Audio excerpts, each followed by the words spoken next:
구독과 좋아요 한 번씩 부탁드릴게요. 바로 사연 시작하겠습니다. 저는 지방에 살고 있는 김가영이고 올해 35살입니다.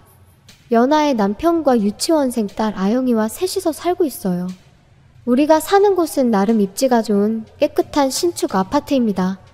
이 아파트에 월세로 들어왔는데 월세는 제 수입으로 해결하고 있어요. 남편은 야근은 거의 없는 회사라 대체로 정시에 퇴근할 수 있습니다. 남자 육아휴직도 가능하고 육아 지원도 잘해주는 회사인데 저와는 소득 차이가 좀 나요. 남편은 이 부분에 대해 어떻게 생각하는지 모르겠지만 저는 남편과의 소득 차이에 대해 신경 쓴 적은 없어요. 왜냐하면 남편은 돈 이상의 일을 해주고 있기 때문이죠. 그건 가사분담과 육아에 매우 적극적으로 협조해주고 있다는 거예요. 매일 딸을 어린이집에 데려다주고 그 이후에도 꼼꼼히 챙겨주죠. 그리고 저녁 준비도 해주고 세탁기 돌려주고요. 제가 야근을 마치고 돌아올 때쯤이면 저녁이 다 차려져 있어 가족이 함께 저녁을 먹습니다. 정말 남편에게 고마울 따름이죠. 그 대신 저는 아침을 담당하고 있어요. 아영의 아침을 챙기다 보니 자연스럽게 우리 가족의 아침을 담당하게 되더라고요. 참고로 청소는 서로가 알아서 척척 치우고 있네요. 이렇게 우리 가족은 하루하루 행복한 삶을 살고 있었어요. 하지만 이 생활에 조금씩 문제가 생기기 시작했어요. 가장 먼저 변화가 나타난 건 남편의 마음가짐이었어요. 우리 부부는 결혼 초에는 아이는 둘을 낳고 싶다는 소망이 있었거든요. 아영이가 3살이 되었을 때 이제 둘째를 갖고 싶어서 임신을 시도했지만 생각처럼 잘 안 되었어요. 아영이를 가질 때는 임신이 바로 됐기 때문에 아무 걱정이 없었는데 1년 가까이 임신을 시도해도 잘 안 되다 보니 조금 지쳐가는 것도 사실이었어요. 게다가 요즘 남편은 저에게 아영이만 있으면 충분하다며 저를 걱정해서 하는 말인지 결혼 초와는 다른 입장을 비췄어요. 물론 아영이만으로도 충분하다고 저도 생각하긴 하지만 그래도 아들이 있었으면 좋겠다는 생각은 계속해서 들었어요. 어쨌거나 둘째를 쉽게 포기하긴 힘들더라고요. 다음 변화는 남편의 야근 횟수가 늘어난 거예요. 야근과 거의 무관한 삶을 살던 남편이 일주일에 2-3번씩 야근을 하게 된 것이죠. 결혼하고 나서 이런 일은 없었어요. 남편이 야근하는 날, 제 퇴근 시간이 맞으면 데리러 갈 수 있지만 기본적으로 야근을 대부분 하는 저로서는 좀 힘들었어요. 아영이에게는 미안하지만 연장 보육으로 기다려야 하는 날이 많아졌어요. 아영이에게 엄마 아빠가 일이 바빠서 미안하다고 최대한 빨리 갈 테니 조금만 기다려 달라고 했더니 딸은 기특하게도 친구들이랑 놀고 있으면 된다고 걱정하지 말라고 대답하더라고요. 괜찮겠지? 싶으면서도 괜히 신경이 쓰여서 너무 힘들었어요. 그리고 왜 이 시기에 남편의 야근이 갑자기 늘어났는지 의아했어요. 딱히 성수기도 아니었고 설령 성수기라 하더라도 지금까지 야근하는 걸 본 적이 없었거든요. 이건 남편에게 직접 물어볼 수밖에 없을 것 같았어요. 당신 최근에 왜 이렇게 야근을 많이 해? 혹시 부서를 옮겼어? 아니면 승진이라도 하기로 된 거야? 그러자 남편은 신입사원들 교육을 담당하는데 업무 매뉴얼이 오래돼서 수정하느라 야근을 한다고 하더라고요. 저에게 생각보다 오래 걸릴 것 같다며 저녁밥도 함께 못 먹고 미안하다고 했어요. 저는 이유를 들었으니 오래 걸리더라도 2주 정도면 충분할 거라고 생각했어요. 하지만 남편의 야근은 계속되었고 3개월 넘게 지속되었어요. 아영이는 여전히 연장 보육으로 기다리는 날이 계속됐고 저녁도 남편이 없는 날이 많아졌어요. 그러던 어느 날 딸이 아빠가 해준 밥이 먹고 싶다고 하는 거예요. 아영이의 말 한마디에 저는 남편에게 매뉴얼 만드는 건 도대체 언제 끝나냐고 강한 어조로 남편을 몰아붙였어요. 그러자 남편은 시끄럽다며 자기도 일이 바쁠 때가 있는데 왜 재촉하냐며 화를 내더라고요. 그러면서 저보고 제가 매일 야근하는 건 괜찮고 자기 야근하는 건 싫냐며 잔소리하지 말라고 했어요. 설마 남편에게 시끄럽다는 말을 들을 줄이야. 지금까지 이런 말을 들은 적이 없었어요. 남편의 말에 충격을 감추지 못한 저는 다음 말이 나오지 않았어요. 남편은 아직 말이 안 끝났는지 계속 말을 이어나갔어요. 나도 가끔은 집안일이나 쉬고 싶을 때가 있어. 동료들은 다들 집안일은 아내가 다 한다고 하더라. 물론 아영이는 내가 봐줄게. 내 천사니까. 하지만 그 외의 집안일 분담은 다시 생각해봐야겠어. 이것이 남편의 진심이었어요. 저는 남편이 저를 좋아해서 집안일을 도와주는 줄 알았어요.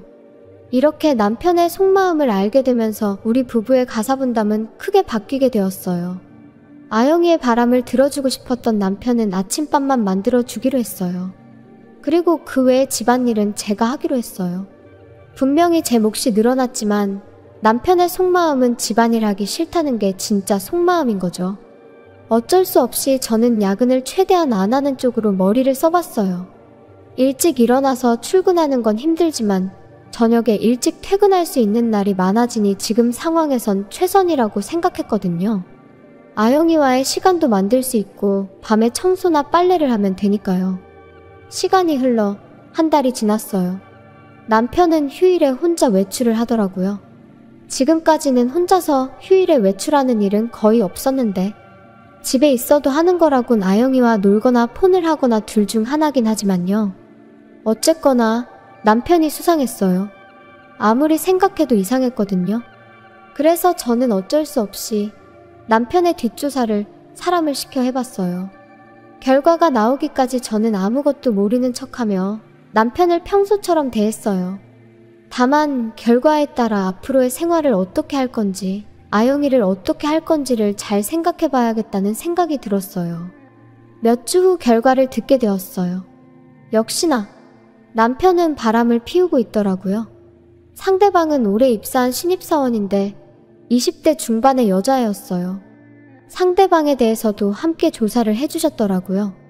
그리고 제가 가장 충격을 받았던 건 그 여자가 산부인과에 다니고 있다는 거였어요. 주변에는 임신했다고 말하지 않은 것 같지만 몸이 안 좋아서 최근에 회사를 쉬는 날이 많아졌다고 하는 걸 보니 임신이 맞는 것 같았어요. 저와는 아이를 안 갖겠다고 했으면서 상간녀를 임신시키다니.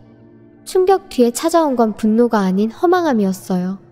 그렇다고 아영이를 위해 일상을 무너뜨릴 수는 없었어요. 언제 남편에게 복수를 해야 하나 고민하고 있었는데 공교롭게도 일이 한창 바쁜 시기가 되었어요. 남편은 그걸 알면서도 우리 가족이 아닌 상간녀를 선택한 거죠. 남편에게 반드시 혹독한 죗값을 치러주기로 마음먹었어요. 어느 날 바쁘게 일하는 중에 모르는 번호로 전화가 걸려왔어요. 혹시 손님인가 싶어 전화를 받았는데 남편의 상사라고 하더라고요. 저에게 남편이 회사에서 쓰러졌다며 바로 병원으로 와달라고 말하는데 예전 같았으면 바로 병원으로 뛰쳐갔겠지만 지금의 저는 그런 기분이 들지 않았어요. 그래서 저는 병원에 가기 싫으니 그냥 남편에게 죽으라고 전해달라고 했어요.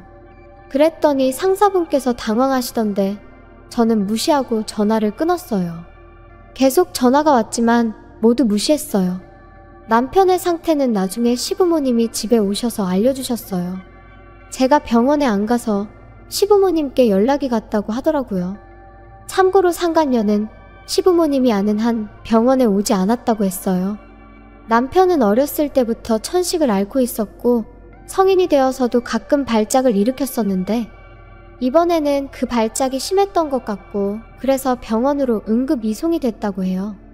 계절이 바뀌는 시기에는 스스로도 주의하고 있었는데 아마 상간녀가 임신하면서 주의를 소홀히 했던 것 같아요. 시부모님은 저에게 왜 병원에 안 갔냐고 화내시는데 남편 뒷조사한 걸 알려드리자 난처한 표정을 지으시며 오히려 제게 사과를 하셨어요. 당연히 시부모님은 이런 사실을 모르셨을 테고 제 행동을 이해한다고 하시더라고요. 시아버지는 제게 그 상간녀와 헤어지도록 남편을 설득해보라고 하셨어요. 어떻게든 부부 사이를 유지하는 게 낫지 않겠냐고 하시는데 저는 고민을 많이 했던 터라 제 생각을 말씀드렸어요. 아버님 죄송합니다만 남편과는 계속 살 생각이 조금도 없어요. 저를 배신한 죗값을 꼭 치르게 할 거예요. 그러자 시어머니는 같은 여자로서 제 의견에 동의하시는지 절대 용서할 수 없는 상황이라며 도와줄 게 있으면 뭐든지 도와주겠다고 하시더라고요. 시어머니의 말에 저는 정말로 기뻤어요. 시아버지는 잠시 생각하시더니 아무리 아들이라도 이건 책임을 져야 할 일이라며 시부모님 모두 제 편이라고 하셨어요. 저는 남편의 5일간의 입원 생활 동안 단 한 번도 병문안을 가지 않았어요. 시어머니는 매일 가셨지만 상간녀 같은 사람은 보지 못했다고 하더라고요. 남편이 입원하는 동안 제가 가장 먼저 한 일은 도어락 비밀번호를 바꾸는 것이었어요. 남편이 이 집에 한 발자국도 들어오지 못하게 하고 싶었거든요. 그리고 남편의 개인 소지품은 보관이사를 불러 컨테이너에 보관시켰어요. 침대 등 부피가 큰 것들도 모두 보관시켰고요. 옷을 좋아하는 남편은 브랜드 옷을 많이 가지고 있어서 팔아서 돈으로 바꿀 수도 있었겠지만 나중에 뭐라고 하면 괜히 곤란할 것 같아 그냥 보관이사를 이용하게 된 거죠. 마지막으로 남편이 쓰러졌을 때 연락을 준 남편의 상사에게 연락했어요. 지난번에는 상간녀의 이름만 알려주었기 때문에 무슨 말인지 몰랐을 것 같아서 남편의 바람과 상간녀의 임신에 대해 모두 보고를 했어요. 상사도 상간녀의 컨디션 변화를 눈치채고 있었기 때문에 제 이야기를 전적으로 믿어주는 것 같더라고요. 사내에서 이 일을 어떻게 처리할 건지 의제로 올려두겠다고 했습니다. 남편의 상태는 최근 며칠 동안 점점 더 나빠진 것 같더라고요. 퇴원하면 남편이 어떤 반응을 보일지 기대가 됐어요. 참고로 남편과의 이혼 이야기가 틀어질 경우를 대비해 변호사도 섭외해놨어요. 5일간의 입원 생활을 마치고 남편이 아파트로 돌아왔어요. 하지만 남편은 문을 열 수 없죠. 제가 도어락 비밀번호를 바꿔놨기 때문이죠. 몇 번이나 인터폰을 울리고 밖에서 목소리가 들렸지만 무시했어요. 아영이는 아빠 목소리가 들리는데 괜찮냐고 물어봤지만 저는 이제 아빠 아니라고 말해주며 우리를 버린 사람은 가족도 아니고 아무것도 아니기 때문에 이 집에 들어와선 안 되는 거라고 설명해줬어요. 그렇게 10분이 지나고 20분이 지나도 남편의 목소리는 계속 들려왔어요. 이웃에 민폐를 끼칠 것 같아 어쩔 수 없이 인터폰을 통해 남편에게 말했어요. 비밀번호를 바꿨으니 집에 못 들어올 거고 짐은 보관이사 맡겨놨으니 궁금하면 시어머니한테 물어보라는 말을 해줬어요. 그러자 남편은 집에 들어가게 해달라며 아영이를 보게 해달라고 울부짖는 듯이 말하더라고요. 그 목소리가 얼마나 큰지 더욱이 이웃에 민폐를 끼치게 됐어요. 어쩔 수 없이 저는 이 집에는 절대 못 들어오니까 시부모님 집에서 이야기하자고 말하고 1시간 뒤 만나자고 했어요. 남편도 나름 변명할 기회가 생겼다고 생각한 건지 알겠다고 하더라고요. 그리고 결전의 1시간 후가 되었어요. 저는 아영이를 데리고 변호사에게도 연락하고 시댁으로 향했어요. 정확히 1시간 후에 도착하니 남편이 이미 기다리고 있더라고요. 현관에 들어서자마자 남편은 아영이를 안고 시댁을 나가려고 했어요. 아찔한 순간 시아버지와 변호사가 말려서 아영이는 무사했지만 자칫하면 끌려갈 뻔했어요. 왜 이렇게까지 무모하게 아영이를 데려가고 싶은지 저는 이해할 수 없었어요. 왜냐하면 상간녀가 임신까지 했는데 말이죠. 제 요구는 남편과의 이혼, 외도에 대한 위자료, 아영이의 양육권, 양육비 지급 이 4가지였어요. 물론 위자료는 상간녀에게도 청구할 생각이었어요. 그리고 조금 전 아영이를 데려가려고 했던 일로 인해 접근금지도 요구사항에 추가하게 되었어요. 남편은 제 요구들을 꺼렸지만 이미 회사에 모든 걸 보고를 해놨고 죗값을 받게 될 거라고 말해주자 허탈한 표정을 지으며 모든 요구를 다 들어주겠다고 하더라고요. 만약 이혼 조정까지 간다고 해도 자신의 불륜이 원인이기 때문에 승산이 없다고 판단한 것 같아요. 그래서 최소한의 금액만 지불하고 끝내자고 생각한 것 같아요.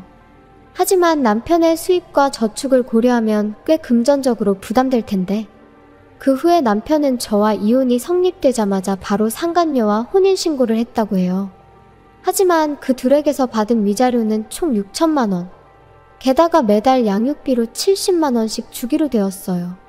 좋아하던 옷도 처분하고 돈이 될 만한 것들은 다 처분하고 그래도 부족한 건 빚을 내서 준 거라고 하더라고요.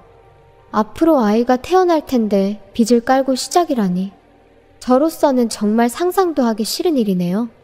그리고 중요한 건데 둘 다 해고가 됐다더라고요. 근무 시간에 일은 안 하고 애정행각을 하던가 근무 태도가 불량하고 회사의 이미지를 실추시켰다는 게 인정됐기 때문이죠. 남편은 부서 이동 정도로 끝날 거라고 생각했나 본데 완전 쌤통입니다. 정말 멍청한 두 사람이 빚과 함께 원룸에서 시작하는 걸 보게 되니 정말 속이 뻥 뚫려요. 반면 저는 살던 집에서 나와 다른 곳으로 이사했어요. 딸한테는 유치원을 옮기게 돼서 미안하다고 했는데 괜찮다며 엄마랑 함께 살 수만 있다면 어디든 상관없다고 오히려 저를 다독여 주더라고요. 정말 기특한 제 딸을 남부럽지 않게 훌륭하게 키워야겠다는 책임감이 들었어요. 아영이가 성인이 될 때까지 정말 열심히 살아보렵니다. 시청해주셔서 감사합니다. 그럼 다음 영상에서 다시 뵙겠습니다. 얼마 전 저는 직장에서 출장 중 여상사와 예상치 못한 일이 벌어졌습니다. 그녀는 저를 유혹했고 그날 밤 우리는 함께 뜨거운 밤을 보냈습니다. 그 순간은 저는 엄청난 즐거움을 느꼈지만 그것은 달콤한 함정이었습니다. 그리고 그것이 악몽의 시작이 될 줄은 꿈에도 몰랐습니다. 모든 것을 잃은 저는 폭수를 하기 시작했습니다. 안녕하세요. 저는 이제 결혼한 지 1년이 된 32살 김기택입니다. 외모는 평범하고 키는 176밖에 되지 않습니다. 하지만 저는 말을 잘하고 눈치도 빨라서 여성들에게 인기가 많았습니다. 지금 회사로 이직하고 얼마 안 돼서 다른 부서에 있는 아내를 보고 반해서 그녀를 접근하기 시작했습니다. 저의 아내는 정말 아름다웠습니다. 연애 후에야 알게 되었는데 그녀는 저보다 2살 많았습니다. 하지만 처음 그녀를 보는 순간 저는 그녀가 저보다 10살 어린 줄 알았습니다. 완전 제가 좋아하는 청순 글래머 스타일이었습니다.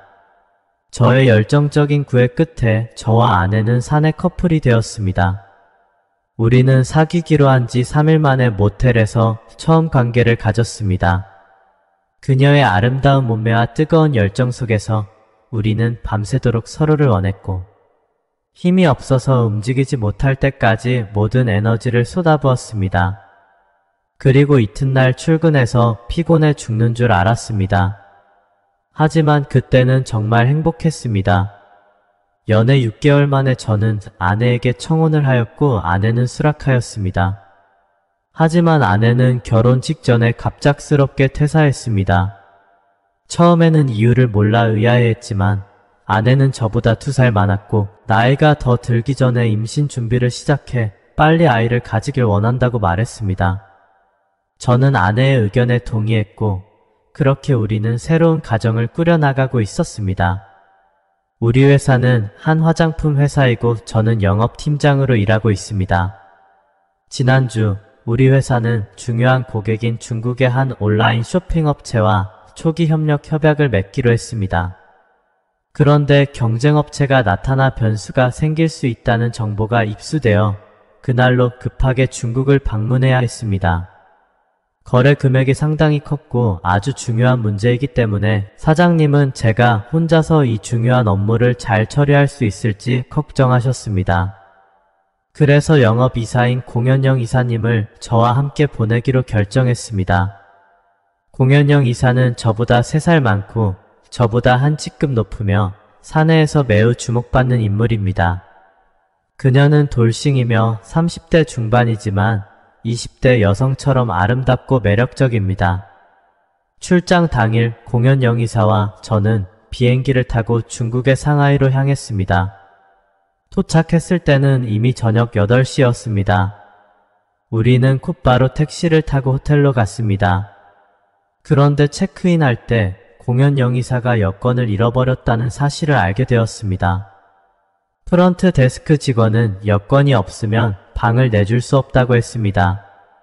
난감한 상황에서 저는 공연영 이사에게 카페에서 기다리라고 하고 우선 제가 싱글룸을 하나 예약했습니다. 밤이 되자 프런트 데스크 직원이 잠시 자리를 비운 틈을 타서 공연영 이사를 몰래 호텔로 들여보냈고 제 방으로 데려왔습니다. 남녀가 같은 방에 있으면 여러 가지 생각이 떠오르기 마련입니다. 게다가 공연영 이사는 젊어 보이고 예쁘며 몸매도 좋았습니다. 하지만 저는 그저 생각만 할 뿐 넘지 말아야 할 선은 넘지 않으려 했습니다. 어쨌든 그녀는 저의 상사이니까요. 나 옷 갈아입을게요. 공연영 이사는 가방에서 잠옷을 꺼내 들고 미소 지으며 저를 바라보았습니다.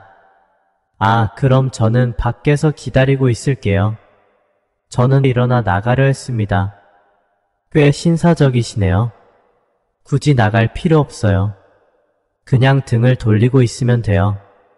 저는 순간 얼어버렸습니다. 공연 영의사의 말투에는 약간의 불만과 비꼬는 듯한 느낌이 담겨 있었습니다. 제가 반응하기도 전에 공연 영의사는 이미 옷을 벗기 시작했습니다. 저는 급히 몸을 돌렸습니다. 그녀가 옷을 갈아입는 소리가 선명하게 들려왔고 심지어 어떤 옷을 벗고 있는지까지 상상할 수 있었습니다. 다 됐어요. 공연 영의사가 저를 불렀습니다. 저는 돌아서서 본 순간 입이 다물어지지 않을 정도로 놀라버렸습니다. 그녀는 검은색 얇은 시스루 잠옷을 입고 있었고 조명 아래에서 반투명한 그 잠옷은 거의 속이 다 비칠 정도였습니다. 게다가 그녀는 속옷조차 입지 않은 상태였습니다. 그녀가 걸을 때마다 두 개의 봉긋한 가슴이 흔들리는 모습에 저는 매우 당황스러웠습니다. 하지만 공연 영의사는 아무렇지도 않은 듯 평소와 다름없이 행동했고 제가 그녀를 뚫어지게 쳐다보는 것도 전혀 신경 쓰지 않는 것 같았습니다.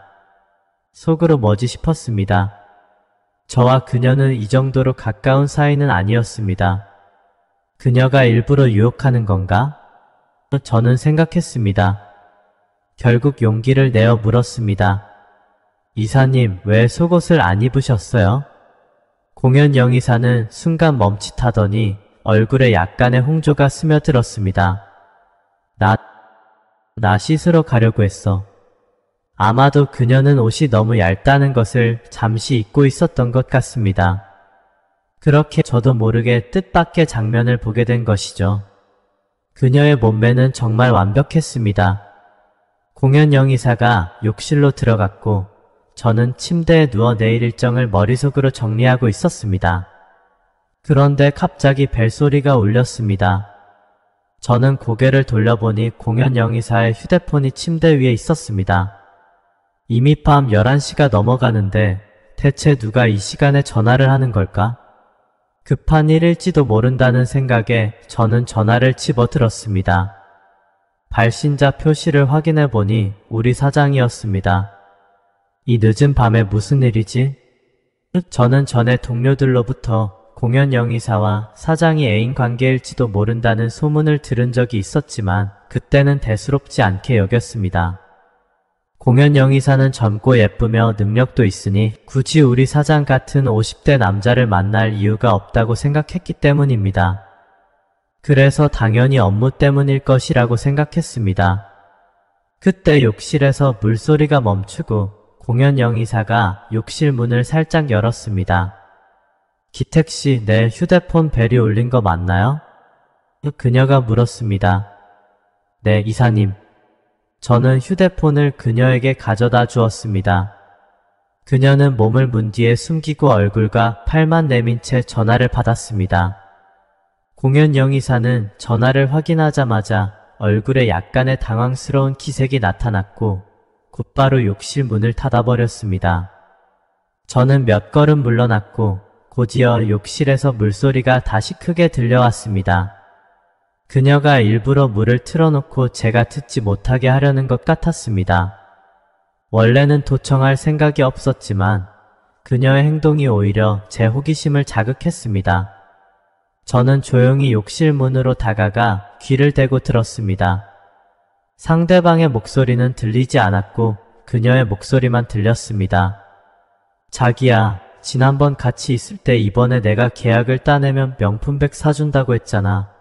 이번 계약 따내면 에르메스 사줘야 해. 알았지? 회사에서 도는 소문이 소문만은 아니었습니다. 공연 영의사와 사장이 실제로 애인 관계가 맞았습니다. 제가 그들의 대화를 직접 듣지 않았다면 그녀가 이런 애인 관계를 맺고 있을 거라고는 전혀 상상하지 못했을 것입니다. 평소에 공연 영의사는 매우 진지하고 저와의 사소한 대화 외에는 다른 남자와 특별히 얘기하는 일도 없었기 때문입니다. 저는 충격으로 입을 다물지 못했습니다. 그때 욕실 문이 열렸고 저는 균형을 잃고 공연 영의사의 품에 넘어졌습니다. 그녀는 알몸이었고 몸에는 물기가 아직 그대로 남아 있었습니다. 그녀의 부드러운 감촉이 저의 심장을 덜컹하게 만들었습니다. 저는 급히 몸을 물러서며 자세를 가다듬었습니다. 공연 영의사는 놀란 눈으로 저를 쳐다보며 제가 도청한 것을 알아차렸습니다. 저는 극도로 당황해서 어찌할 바를 몰라 그 자리에 서 있었습니다. 혹시 다 들었니? 공연 영의사는 중요한 부위를 손으로 가리며 매우 난처한 표정으로 얼굴이 빨갛게 변했습니다. 그녀는 분노와 당혹감이 뒤섞인 표정으로 저를 밀치고 욕실 문을 닫았습니다. 잠시 후 그녀는 호텔에서 준비해준 샤워가운만 걸치고 침대 쪽으로 가서 앉았습니다. 저는 속으로 이제 어떻게 해야 하지? 라는 생각이 들었습니다. 기택씨 너무한 거 아니야? 어떻게 도청을 할 수가 있어? 그리고 이 비밀을 지켜줄 수 있어? 이 소문이 퍼지면 내 명성이 완전히 망가져. 공연 영의사의 눈에는 간절함이 담겨 있었습니다. 걱정 마세요. 절대 말하지 않을게요. 저는 진지하게 약속했습니다. 하지만 공연 영의사는 저를 믿지 않는 듯 입을 삐죽이며 말했습니다. 내가 회사에서 소문 내기로 유명하잖아. 저는 반박할 말이 없었습니다. 저는 회사에서 소문쟁이라는 별명을 가지고 있으니까요. 비록 지금은 이 일을 비밀로 하겠다고 장담할 수 있지만 나중에 어떻게 될지는 장담할 수 없습니다. 이것이 저의 성격적 결함이라는 것을 인정하지만 솔직히 말해 대부분의 사람들도 저와 비슷할 것입니다. 저는 그냥 아내에게만 말할게요. 괜찮죠? 아내는 이미 퇴사했잖아요. 우리 사이에는 비밀이 없거든요. 오늘 이렇게 큰 비밀을 알게 되었는데 이걸 말하지 않고 혼자 간직하고 있다가는 터져버릴 것 같습니다. 공연 영의사는 갑자기 화를 내며 이를 악물고 저를 노려보았습니다. 그녀의 눈빛은 마치 저를 죽이고 싶어 하는 듯 했습니다. 조건이 있어. 무슨 조건요? 저는 약간 겁먹은 채로 물었습니다. 해결 방법만 있다면 더 이상 이 상황이 어색하게 이어지지는 않을 것이라고 생각했습니다. 공연 영의사는 잠시 생각하다가 말하려다 멈추고 얼굴이 빨갛게 상기되었습니다. 나와 함께 자죠. 그럼 너 아내에게도 말 못할 거잖아. 그녀는 큰 결심을 한 듯 했고 그때부터 눈빛에는 무한한 기대와 욕망이 담겨 있었습니다. 그녀는 마치 사랑을 갈구하는 여인처럼 저를 매혹시키고 있었습니다. 저는 갑자기 긴장되며 침을 꿀꺽 삼켰습니다. 공연 영의사는 매혹적인 여성이었고 어떤 남자라도 그녀에게 빠져들 수밖에 없을 것 같았습니다. 갑자기 공연 영의사는 가운을 확 벗어던지고 알몸으로 제 앞에 서 있었습니다. 그녀의 아름다운 모습을 완전히 저에게 보여주고 있었습니다. 저는 그 유혹에 정신이 혼미해지며 심장이 빠르게 뛰기 시작했습니다.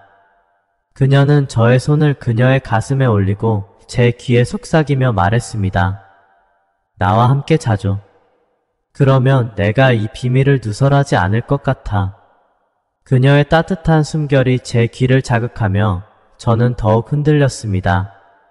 그렇게까지 할 필요는 없어요.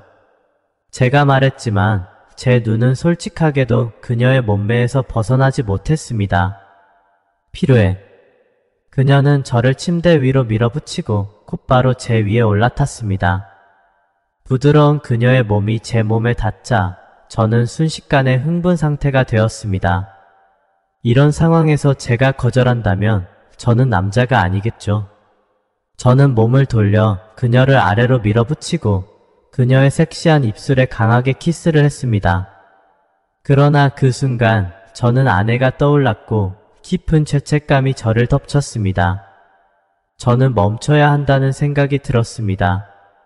급히 몸을 일으켜 그녀와 거리를 두었습니다. 왜 그래? 그녀는 당황한 표정으로 저를 바라보았습니다. 저는 제 아내를 배신할 수 없어요.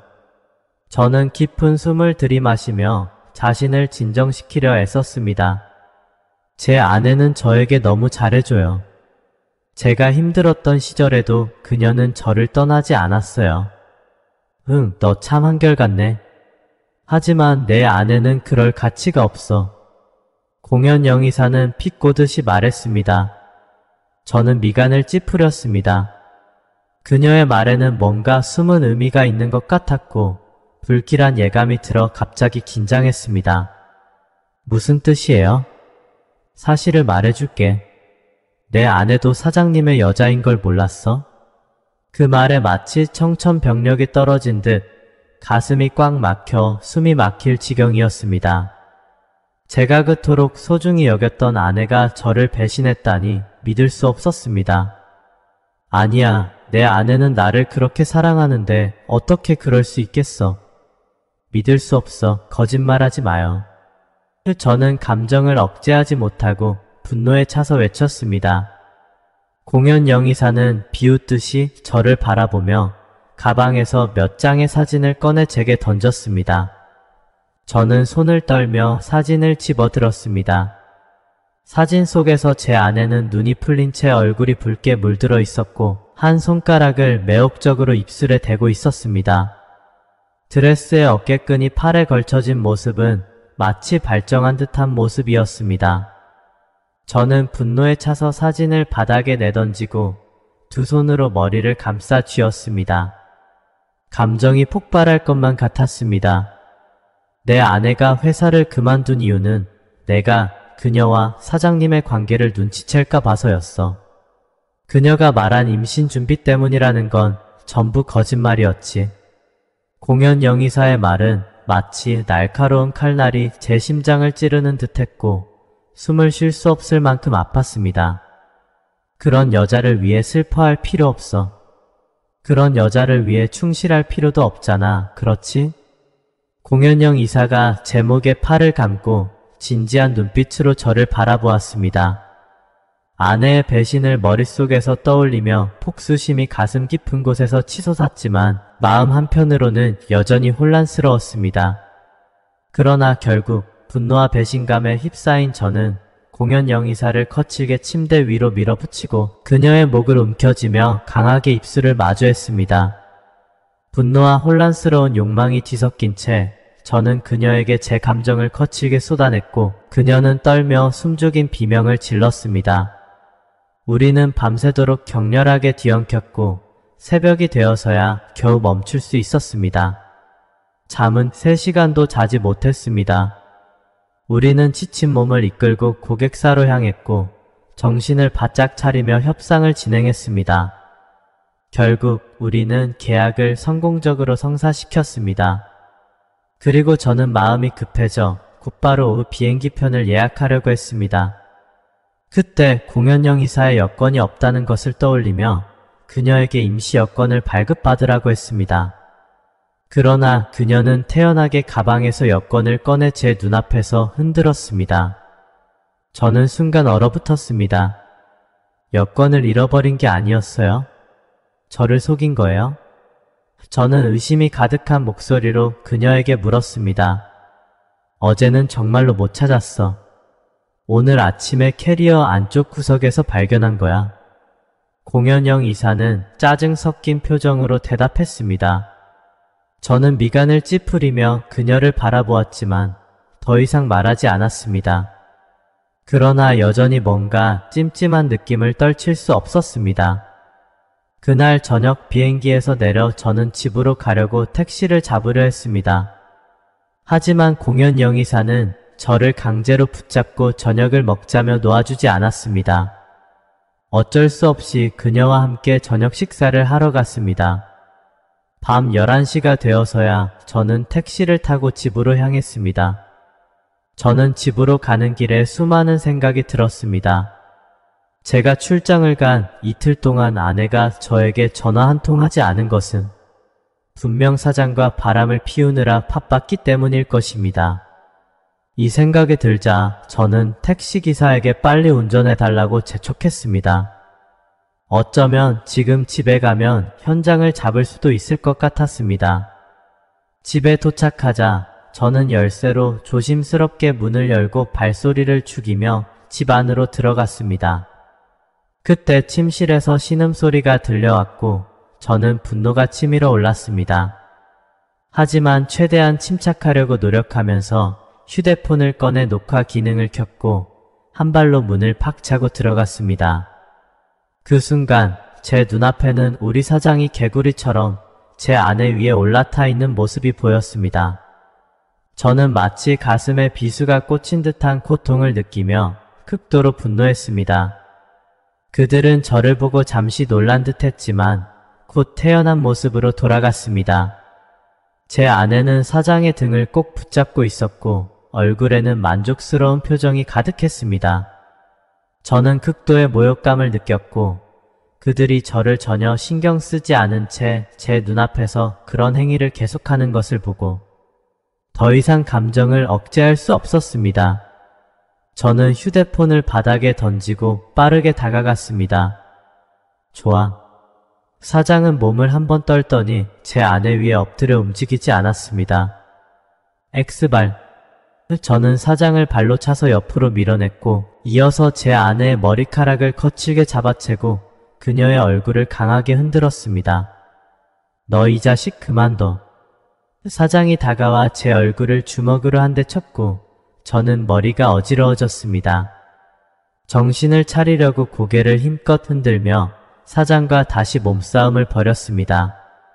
비록 사장이 저보다 훨씬 크고 비대한 몸집을 가지고 있었지만 그는 체격에 비해 매우 민첩했고 힘도 저보다 훨씬 강했습니다. 얼마 지나지 않아 저는 바닥에 쓰러지고 말았습니다. 그때 제 아내가 사장을 막아섰습니다. 저는 바닥에 누워 헐떡이며 숨을 쉬었고 속으로는 자신을 한심하게 느꼈습니다. 결국 아무런 해결도 못하고 오히려 맞기만 했다는 생각에 억울함이 치밀어 올랐습니다. 김기택, 내가 바람 피우고도 여기 와서 큰 소리칠 자격이 있어? 제 아내는 화난 얼굴로 저를 비난했습니다. 헛소리하지 마. 저는 분노로 가슴이 터질 것 같았습니다. 이렇게 배신당했는데도 오히려 제가 잘못했다고 비난당하는 상황이 너무나도 불합리하게 느껴졌습니다. 하지만 아내는 그런 저를 비웃듯 휴대폰을 꺼내더니 저에게 한 영상을 보여주었습니다. 그 영상에는 제가 공연영 이사와 함께 침대에 있는 장면이 담겨 있었습니다. 저는 충격에 빠졌습니다. 이걸 누가 찍은 거지? 공연영 이사가 찍은 건가? 머릿속이 혼란스러워졌고 저는 갑자기 사장을 바라보았습니다. 사장은 만족스러운 미소를 지으며 저를 조롱하듯 쳐다보고 있었습니다. 그제야 모든 것이 음모라는 것을 깨달았습니다. 사장이 저와 공연영 이사를 함께 출장을 보낸 것부터 계획된 일이었던 것입니다. 저는 한동안 멍하니 서 있다가 분노가 치밀어 올라 소리쳤습니다. 내가 내 가정을 망쳤어. 내가 널 죽여버리겠어. 분노를 참지 못한 저는 바닥에서 몸을 일으켜 피가 가득 찬 눈으로 사장을 향해 달려들었습니다. 하지만 사장은 이미 준비된 듯 저를 쉽게 넘겨치기로 바닥에 다시 한번 내동댕이 쳤습니다. 너는 안 돼. 난 5년 동안 종합격 투기를 연습했어. 너 같은 약한 녀석이 나한테 이길 수 있을 것 같아? 사장은 비웃으며 한 발로 제 가슴을 짓밟았습니다. 김기택, 이제 그만해. 넌 바람 피워도 되고 난 안 되는 거야? 게다가 내가 먼저 나를 배신했잖아. 아내의 냉정한 꾸짖음에 저는 아무 말도 할 수 없었습니다. 이렇게 멍청하게 그들의 함정에 빠지지만 않았더라면 아내는 분명히 저를 배신하지 않았을 것입니다. 제 아내도 이 상황의 피해자였기에 저는 그녀를 탓할 수 없었습니다. 사장은 비웃음을 멈추지 않고 더 큰 모욕을 가했습니다. 내 아내가 얼마나 이해심이 깊은지 봐라. 내가 내 애인을 한번 가졌으니 내가 내 아내를 한번 가지는 것도 공평한 거 아냐? 사장은 큰 소리로 웃으며 방을 떠났고 떠나기 전에는 아내의 은밀한 부위를 만지기도 했습니다. 그러나 제 아내는 아무런 저항도 하지 않았습니다. 그 모습은 저에게 죽음보다 더 큰 고통을 주었습니다. 내일 우리 이혼 절차를 밟자. 아내는 냉정한 어조로 말했습니다. 저는 우리가 그들에게 당했다고 아내에게 모두 설명했습니다. 이건 다 사장이 꾸민 일이라고. 당신이 사직서를 내고 나서부터 시작된 거야. 사장은 처음부터 당신을 노리고 있었어. 아내는 믿을 수 없다는 표정을 지었고 저는 공연 영이사가 제게 준 사진을 아내에게 보여주었습니다. 아내는 사진을 보더니 그 사진은 1년 전 회사 모임에서 아내가 술에 취해 있을 때 사장이 찍었을 것이라고 했습니다. 이 사진을 이용해서 공연영이 당신이 나를 배신했다고 꾸민 거야. 그래서 나는 당신을 복수하려고 공연영과 관계를 가졌고 그들은 다시 이것을 찍어서 당신에게 보여주며 나를 배신하게 만든 거야. 아내는 진실을 알게 되자 울음을 터뜨렸습니다. 나도 사실을 숨기고 있었어. 사장이 오래전부터 나를 노리고 있었어. 나는 거부했지만 그는 계속 괴롭혔어. 그래서 결국 사직서를 제출했어. 내가 당신에게 말하지 않은 이유는 당신까지 회사를 그만두면 우리가 어떻게 살지 걱정했기 때문이었어. 저는 아내의 고백을 듣고 충격을 받았습니다. 한동안 말을 잇지 못하다가 그녀를 껴안고 말했습니다. 왜 나한테 말하지 않았어? 내가 도와줄 수 있었을 텐데. 아내는 눈물을 흘리며 고개를 저었습니다. 당신까지 힘들게 하고 싶지 않았어. 당신이 이렇게 좋은 직장을 그만두게 할 수 없었어. 난 그저 당신을 지키고 싶었을 뿐이야. 우리는 서로 끌어안고 울며 후회했습니다. 불륜이 이미 발생했기에 아무리 노력해도 그 사실을 지울 수 없었고 결국 우리는 이혼을 결정하게 되었습니다. 재산은 반으로 나누고 집은 아내에게 남겼습니다. 그날 저는 방을 하나 빌려 이사를 했습니다. 모든 정리를 마친 후 저는 사장에게 복수하기로 결심했습니다. 처음에는 사장을 죽일 생각도 했지만 이성적으로 생각해보니 그런 사람 때문에 제 인생을 망치는 것은 어리석은 일이라고 판단했습니다. 회사를 찾아갔을 때 인사 담당자는 제가 해고되었다고 말하며 인수인계는 필요 없고 보상을 두툼하게 줄 테니 빨리 나가라는 것이었습니다. 저는 이미 예상했던 일이었기에 놀라지 않았습니다. 해고되지 않았더라도 회사에 남아있을 생각은 없었습니다. 저는 공연영 이사를 찾았지만 그녀는 회사에 없었고 전화도 받지 않았습니다. 문자 메시지를 보냈지만 그녀는 저를 차단한 상태였습니다. 저는 분노에 차서 속이 끓어올랐습니다. 그 여자가 사장과 함께 저를 속였다는 사실에 절대 그녀를 용서할 수 없었습니다. 저는 회사 앞 카페에서 공연영 이사가 나타나기를 기다렸습니다. 2시간이 지나자 공연영 이사가 나타났고 저는 재빨리 그녀에게 다가가 그녀의 팔을 움켜잡았습니다. 공연영 이사는 깜짝 놀라며 겁에 질린 눈으로 저를 바라보았습니다. 너 뭐 하는 거야? 얘기 좀 하자. 제가 말했습니다. 나 일해야 돼. 시간 없어.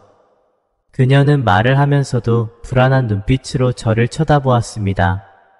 저는 그녀를 위협하는 눈빛으로 바라보았고 그녀는 결국 겁에 질려 말을 잇지 못했습니다. 그럼 우리 집으로 가자.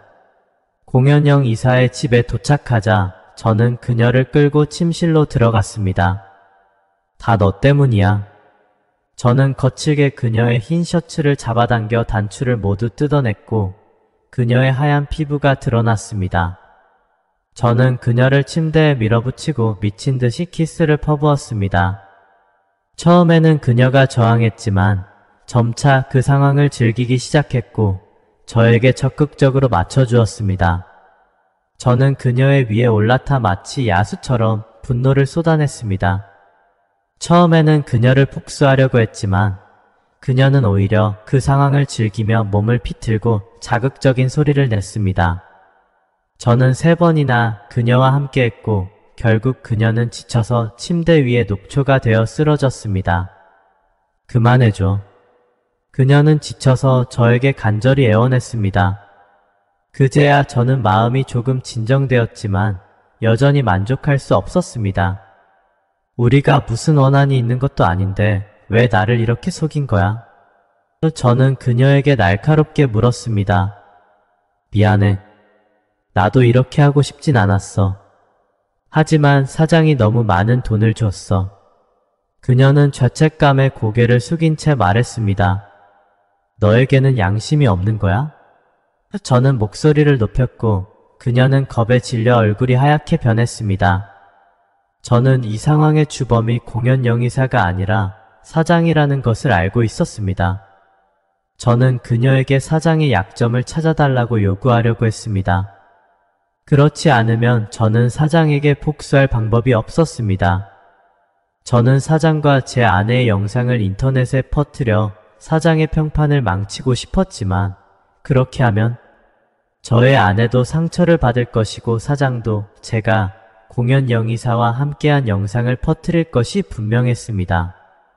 결국 서로에게 상처만 남게 될 것입니다. 저는 사장의 아내가 어디에 있는지 알아내어 같은 방식으로 복수하고 싶었습니다. 하지만 공연 영의사는 사장이 매우 신중한 사람이라 그의 아내와 자식들은 이미 해외로 보냈으며 아무도 그들이 어디 사는지 아는 사람이 없다고 했습니다. 저는 크게 실망했습니다. 사장에게 복수하는 것은 정말 어려운 일이었습니다. 제가 고민에 빠져 있을 때 공연 영의사의 전화가 울렸습니다. 그녀의 휴대폰을 힐끗 보니 발신자는 사장이었습니다. 저는 그녀에게 스피커폰으로 전화를 받으라고 명령했습니다. 자기야, 방금 회사에서 들었는데 김기택이 너를 찾아왔대. 아직 회사로 돌아가지 않았지? 공연 영의사는 저를 한번 보고 제가 말하라는 신호를 보내자 아직 안 돌아갔어. 라고 대답했습니다. 그 자식이 좀 미친 것 같아. 너한테 해코지 할까봐 걱정돼. 당분간 고향으로 내려가서 몸을 피하는 게 좋겠어. 알겠어. 그런데 내게 준다는 돈과 명품백은 언제 줄 거야? 아이 참, 나 방금 프로젝트에 투자했거든.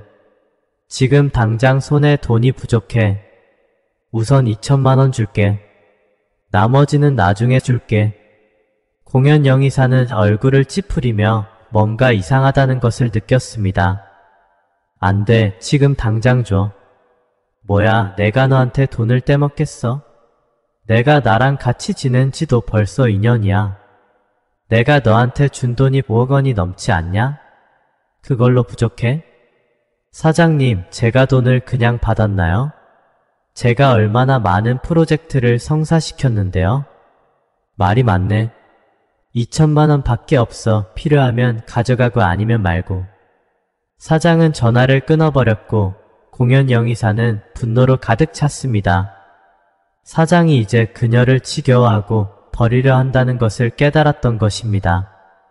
저는 옆에서 비웃으며 말했습니다.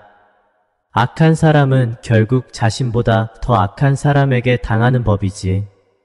공연 영의사는 이를 악물고 저를 보며 말했습니다.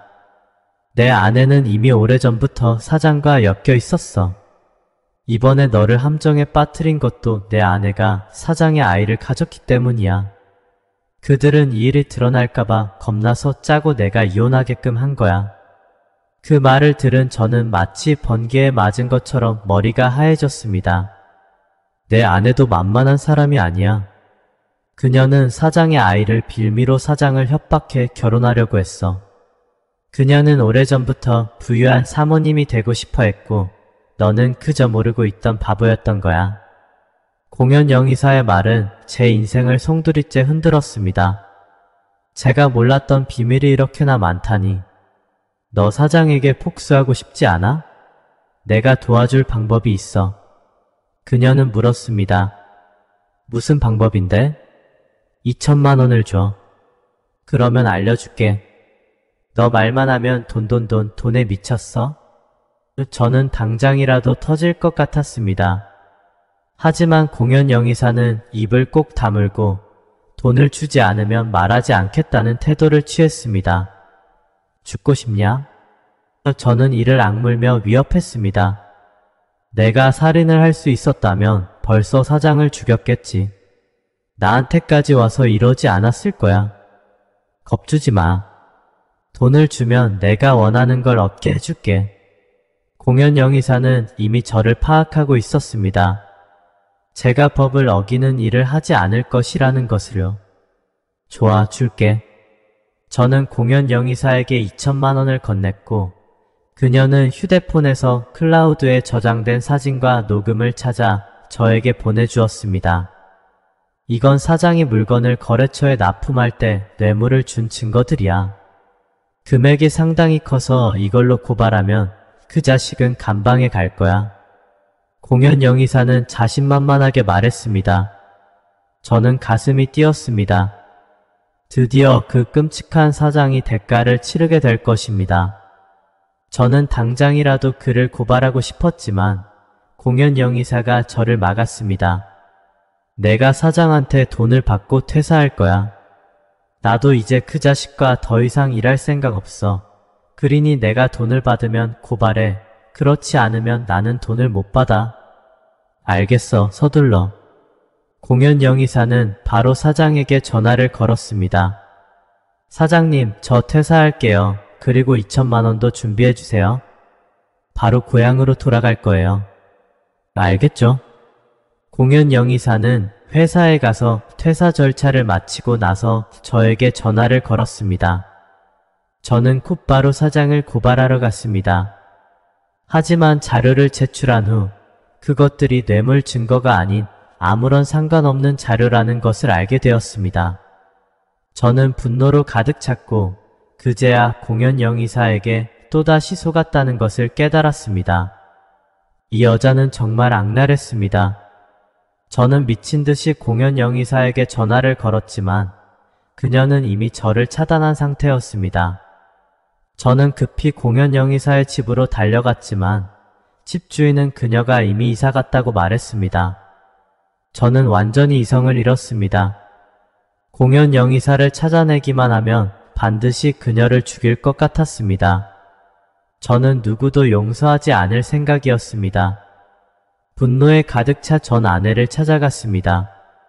문이 열리자마자 저는 전 아내를 밀치며 소리를 질렀습니다. 이 더러운 년, 내가 사장이랑 바람 피운 거 다 알아. 그리고 그 자식의 애까지 가졌다고? 내가 지금까지 연극을 하고 있었다는 거 다 알아. 저는 그녀를 바라보며 그녀의 몸을 벽에 밀어붙였습니다. 그녀는 필사적으로 저를 때리며 얼굴이 붉게 변해갔습니다. 무슨 헛소리를 하는 거야? 나 임신하지 않았어.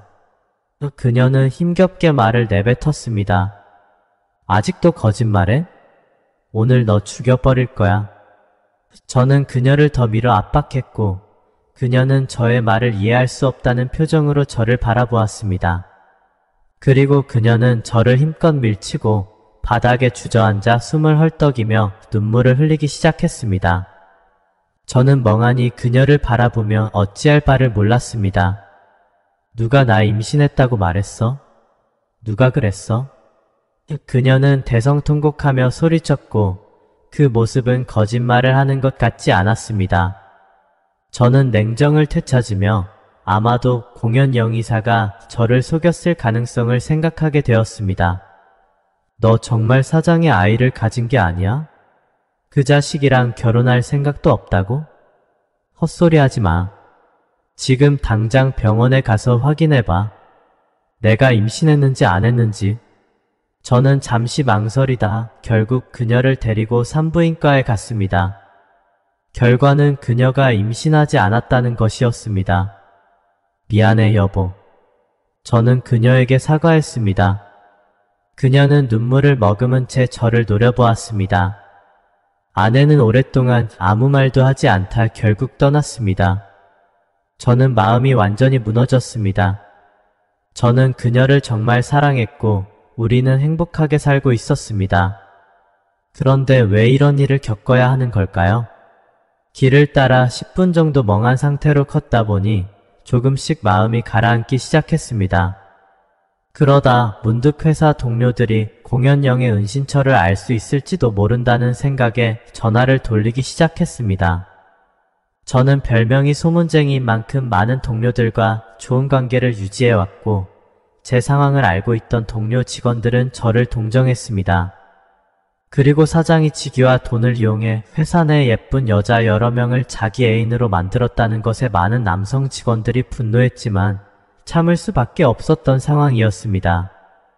그래서 여러 명의 남자 직원이 몰래 공연영의 행방을 알아봐 주었고 결국 그녀의 고향 은신처를 찾아냈습니다. 처음에는 그녀가 있을 수 있는 여러 곳의 정보가 들어와서 그곳을 향했지만 그녀를 찾지 못했습니다. 하지만 저의 끈질긴 추적 끝에 저는 공연영을 찾아내고 말았습니다. 공연영은 저를 보자마자 마치 귀신이라도 본 듯 겁에 질린 모습을 보였습니다. 저는 5일 동안 샤워도 하지 않고 더러운 옷에 수염이 텁수룩하게 자라나 있어 저를 본 사람이라면 누구나 두려워할 모습이었습니다. 저는 그녀의 손목을 붙잡고 그녀의 집 안으로 밀쳤습니다. 저는 위협적인 표정으로 그녀에게 다가갔습니다. 그때 저의 눈빛은 그녀를 죽일 기세였습니다. 누구나 저의 처지에 처하면 이렇게 이성을 잃을 것입니다. 이년아, 나를 바보처럼 2번이나 가지고 놀았어. 남자가 미치면 어떻게 변하는지 보여줄게. 지금 나는 잃을 게 없거든. 진정해요. 제가 잘못했어요. 제발 살려주세요. 제가 당신 기분 좋게 해줄게요. 공연영은 무릎을 꿇고 온몸을 떨며 싹싹 빌었습니다. 그리고 그녀는 적극적으로 옷을 벗었고 섹시한 몸매가 드러났습니다. 저는 잠시 생각에 잠기다 냉소적으로 고개를 끄덕였습니다. 그래, 니년이 하는 거 봐서. 그럼 먼저 함께 샤워해요. 공연영은 안도의 한숨을 내쉬며 저를 욕실로 데려가려 했습니다. 샤워 좋아하고 있네. 하기 싫으면 안 해도 돼. 저는 차갑게 말했습니다. 공연영은 저의 더럽고 악취 나는 모습이 내심 불쾌했지만 어쩔 수 없이 순종했습니다. 잡소리하지 말고 무릎 꿇어. 저는 소리쳤습니다. 공연영은 참으며 제 앞에 무릎을 꿇고 저의 바지를 벗겼습니다. 저는 눈을 감고 그녀의 복종을 즐기기 시작했습니다. 공연영은 종종 구토하려는 소리를 내었고 저는 그 모습을 보고 크게 웃었습니다. 이런 나쁜 년들은 이렇게 다뤄야 해. 고통을 겪어야 정신을 차리거든. 모든 일이 끝난 후 그녀는 급히 욕실로 달려가 구토를 했습니다. 저는 욕실 문 앞에서 조롱하듯 그녀를 바라보았습니다. 내 돈 내놔? 다 써버렸어요. 지금 돈이 없어요. 넌 정말 입만 열면 거짓말을 하는 년이구나. 이제 며칠 되었다고 돈을 다 써. 너 죽고 싶어? 저는 냉렬하게 그녀를 노려보았습니다. 겁에 질린 그녀는 제발 살려주세요. 제가 사장이 뇌물을 준 증거를 줄게요. 이번에는 진짜예요. 라고 애원하였습니다. 내가 널 믿을 것 같아? 먼저 내가 준 돈이나 내놔. 저는 냉소를 지었습니다. 정말이에요. 당신이 직접 확인해 볼 수 있어요. 저는 잠시 망설이다 그녀에게 증거를 가져오라고 했습니다. 지난번에 그녀에게 속았던 일을 되풀이하지 않기 위해 이번에는 반드시 모든 증거를 철저히 확인할 생각이었습니다. 공연영은 증거를 저에게 보내주었고 저는 꼼꼼히 검토했습니다. 이번에는 문제가 없었습니다. 지난번엔 왜 안 줬어? 저는 그녀에게 물었습니다. 그 증거로 사장을 협박했더니 사장이 2억 원을 줬거든요. 그리고 사장이 저를 경고했어요. 본인이 감옥에 들어갔다 나오게 되면 저를 죽일 거래요. 저는 그의 보복이 두려워서 진짜 증거를 주지 않았어요. 사장이 너를 죽여버리든 말든 그건 내가 탐욕스러워서 자초한 일이야. 지금 내 돈 어서 내놔. 제가 다시 분노하자 그녀는 어쩔 수 없이 돈을 이체하였습니다. 진짜 이 여자는 돈에 미쳐 사는 것 같았습니다. 이런 상황인데도 돈을 보내면서 아까워하는 모습이 진짜 웃지 못할 광경이었습니다. 그리고 그녀는 저한테 사장을 고발하지 말고 돈이나 요구하라 하더군요. 진짜 어이가 없었습니다. 저는 증거를 들고 사장을 고발했습니다. 며칠 후 사장은 체포되었습니다.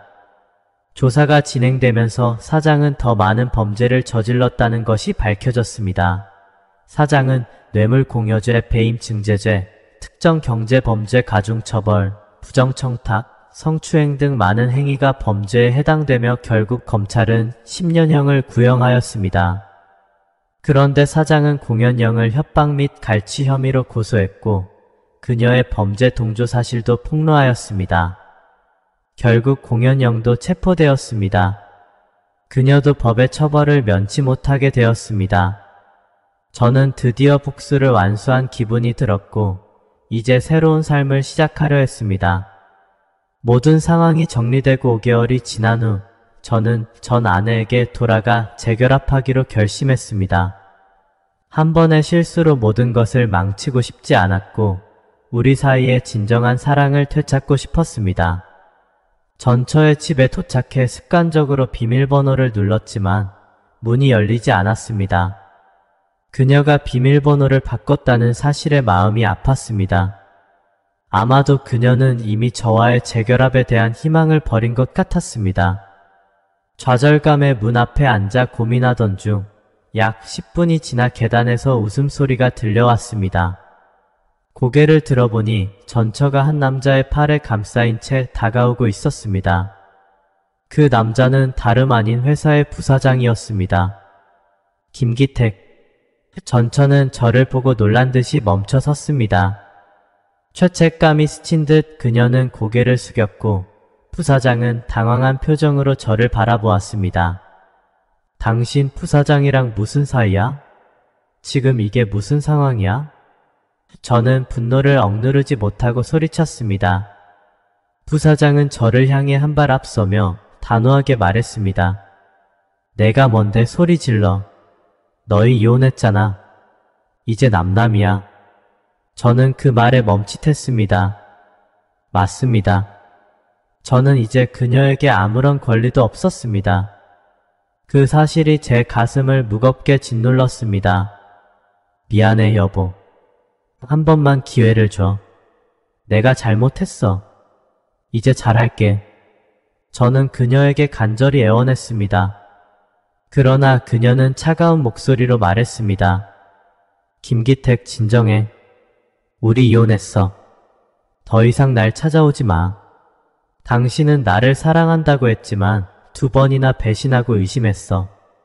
처음엔 당신에게 한 번의 기회를 줄까도 생각했지만 이제는 그 생각도 버렸어.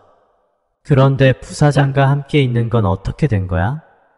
제가 다시 흥분하자 부사장이 저를 진정시키며 안으로 들어가 소파에 앉으라고 권했습니다. 전처는 아무 말 없이 부사장의 옆에 앉았습니다. 전처는 저보다 먼저 회사에 입사했고 저와 만나기 전부터 부사장을 알고 있었습니다. 부사장은 이미 결혼한 상태였지만 전처에게 호감을 표현했었고 전처는 그 사실을 알고 거절했었습니다. 제가 회사에 입사한 후 전처는 저와 연애를 시작했습니다. 사실 부사장은 그 전부터 그의 아내와 3년째 별거 중이었으며 재산 문제 때문에 이혼을 미루고 있었던 것이었습니다. 결국 부사장은 이혼을 결심하고 우리가 결혼할 때는 이미 이혼 절차를 진행 중이었습니다. 때마침 저와 사장의 모든 일들을 지켜보던 부사장은 저와 전처가 이혼을 했다는 소식을 듣고 손해보더라도 이혼을 빨리 마무리하였습니다. 시간이 지나면서 나는 너에게 완전히 실망했어. 하지만 부사장님의 진심 어린 태도에 감동했고 결국 그를 받아들이게 되었어. 그래서 우리는 지금 이렇게 함께 있는 거야. 전처의 말에 저는 마치 가슴에 비수가 꽂힌 듯한 고통을 느꼈습니다. 더욱 충격적인 사실은 사장이 검찰에 체포되어 재판을 받는 동안 부사장이 주주총회에서 이사회의 신임을 받아 사장으로 승진했다는 것이었습니다. 결국 아무것도 하지 않은 듯 보였던 부사장이 최종 승자가 되었던 것입니다. 저는 그들이 이 모든 일을 꾸민 것이 아닌가 의심했지만 결국 모든 것을 망친 것은 바로 저 자신임을 깨달았습니다. 그때 전처가 마지막으로 한마디를 덧붙였습니다. 기태가 이제 그만 나를 놓아줘. 우리 둘 다 새로운 삶을 시작해야 해. 저는 그 말에 할 말을 잃고 무겁게 고개를 끄덕이며 조용히 자리에서 일어났습니다. 그리고 그렇게 전처의 집을 나서면서 제 인생에서 가장 큰 실수를 되돌릴 수 없다는 사실을 깨달았습니다. 결국 저는 모든 것을 뒤로하고 이곳을 떠나기로 결심했습니다.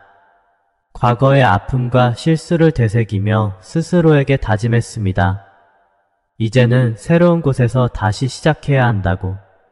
이곳에서 남은 미련과 고통을 끊어내고 제 인생을 다시 찾아야 했습니다. 앞으로의 여정이 쉽지는 않겠지만 저는 다시 일어나 앞으로 나아가기로 결심했습니다. 새로운 시작이 저를 기다리고 있을 것입니다. 오늘의 사연은 여기까지입니다. 재미있게 보셨다면 구독과 좋아요, 알림 설정 부탁드립니다.